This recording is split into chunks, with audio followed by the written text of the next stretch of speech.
Immortality. My brothers of the sword. Is it the essence of ever living? Yes! Is it the concept of continuity? Yes, yes! You know what's there? Waiting. Beyond that beach. Immortality! Take it! It's yours!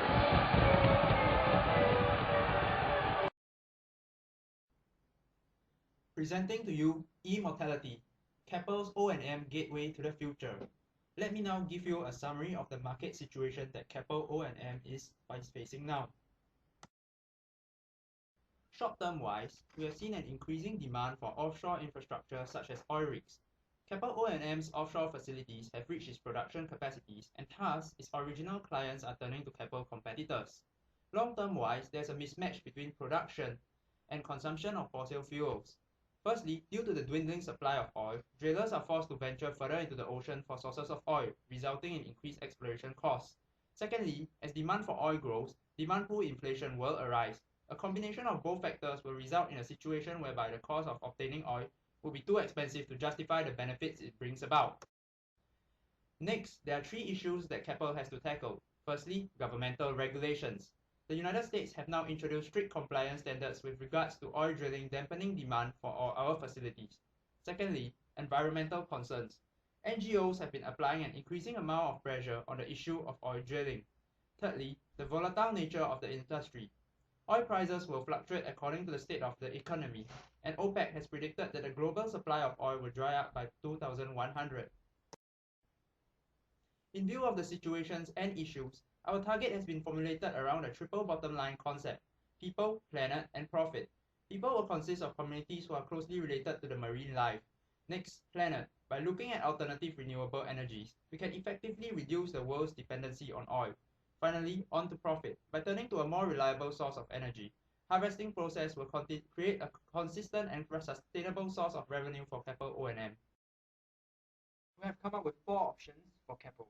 To the left of the screen, you'll see options tailored for the long run in search of sustainable energy sources.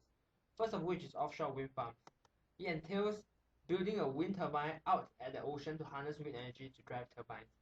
Moving on, the second option is ocean thermal energy conversion, which involves harvesting the energy from currents to drive turbines. However, the limitation is that it produces less energy than wind farms. To the right of the screen, you see options tailored for the short run. They center around decommissioning. Decommissioning is essentially stripping a structure of its original function. I will elaborate on this in the later slides. We also advise Keppel to build decommissioning vessels to extend their shipyard production lines. Keppel is able to do so through vertical integration as they have prior expertise in operating decommissioning equipment. Evaluate the following options based on several criteria. The first criteria is profitability, which is self-explanatory. Second is sustainability in two forms. First of which is whether the option is environmental friendly, and second of which is whether the option will give the business model that is free from the cyclical nature that plagues the oil industry. The third criteria is feasibility in the form of whether the government will intervene and whether Keppel has the operational and technical knowledge to go ahead with the option. The last criteria is whether the option is aligned with Keppel's long-term mission. As you can see from our evaluation, decommissioning and offshore wind are the more saline options. Now we'll talk more about decommissioning. There are 3 forms of decommissioning. First of all is full decommissioning, which involves removing everything from the seabed to above the water level.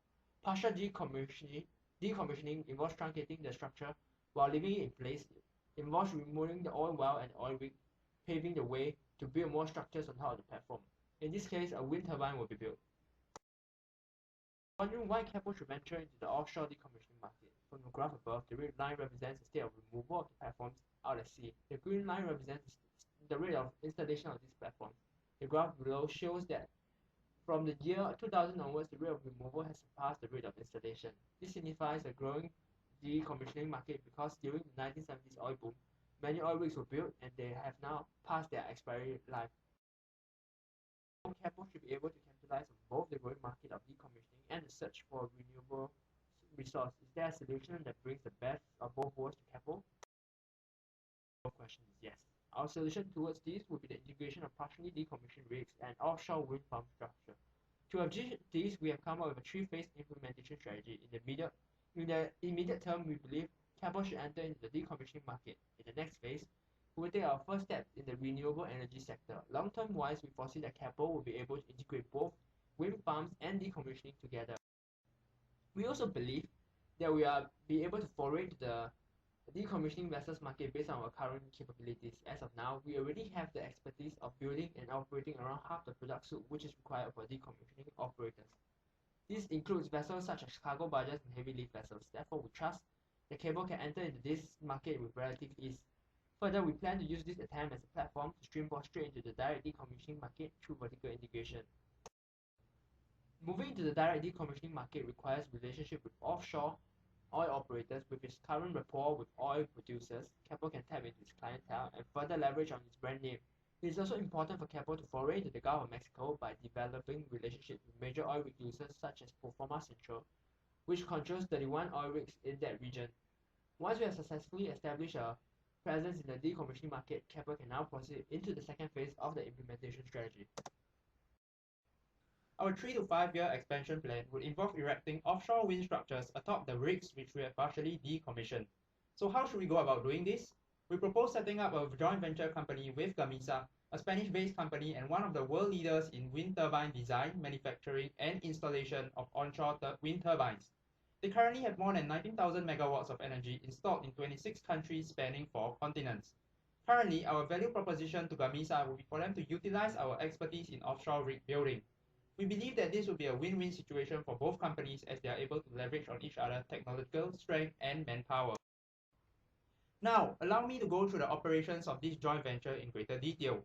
Normally, after partial decommission of the rig, according to US state laws, ownership of the remnants of this rig is automatically passed on to the state government.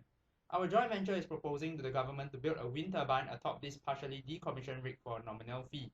The benefits of this wind turbine will be directly attributable to the government, with them in charge of harnessing the energy generated and selling it to both public and private consumers at their own discretion. As a result of this joint venture, we'll be able to work and design the first generation of offshore wind farm technology that will meet the demand for clean, sustainable energy.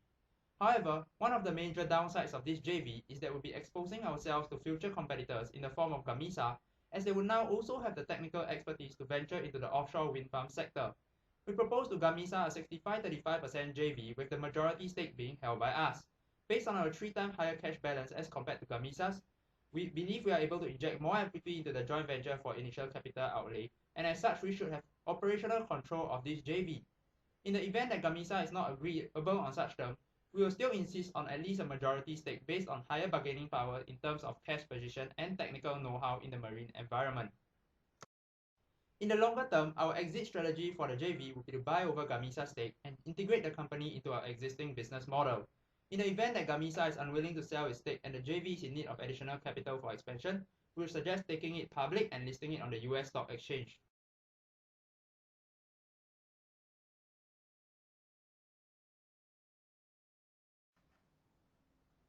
So 5 years from today, we predict that Keppel would already have achieved a certain level of success in both the decommissioning and offshore wind market through its joint venture. We have outlined a 3-pronged approach based on integrating both our existing business and leveraging on our newfound expertise in both the wind and decommissioning sector. For our joint venture, we will continue with its existing business model by expanding our operations to governments of other countries. Based on the technological expertise gained from this JV, we are better able to position ourselves in the market by offering a wider suite of products such as wind farm installation vessel conversion for our vessels. As for the offshore division, we are able to integrate our existing expertise on floating rigs with the ability to construct wind turbines to independently produce standalone mobile offshore wind structures.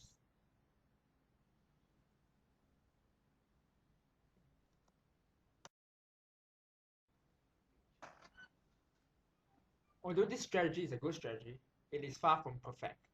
We have come up with 2 risks that we foresee this strategy will face in the long run. And the first risk is actually the difficulty of penetrating into the decommissioning market. And to mitigate this risk, we actually recommend that Keppel search for a decommissioning company to acquire, such as Traco Marine, which can be acquired for US $600 million. The second risk that we have foreseen is the lack of buyers, as buyers of offshore wind structures are mainly developed countries but governments. Therefore, to mitigate this risk, we have actually came out of the mitigation that Keppel should actually source for private buyers such as Barrow Offshore Wind and Shell Renewable Energy as two such examples of private buyers. So therefore, in order to, as the great military strategist Sun Tzu once said, those who strike first and strike with the element of surprise will win. We strongly urge Keppel and M to be the pioneer in adopting these strategies and thus gaining the first mover advantage. With a sustainable and profitable growth prospect, Keppel and M will be the global dominant force to be reckoned with. Ladies and gentlemen, immortality achieved.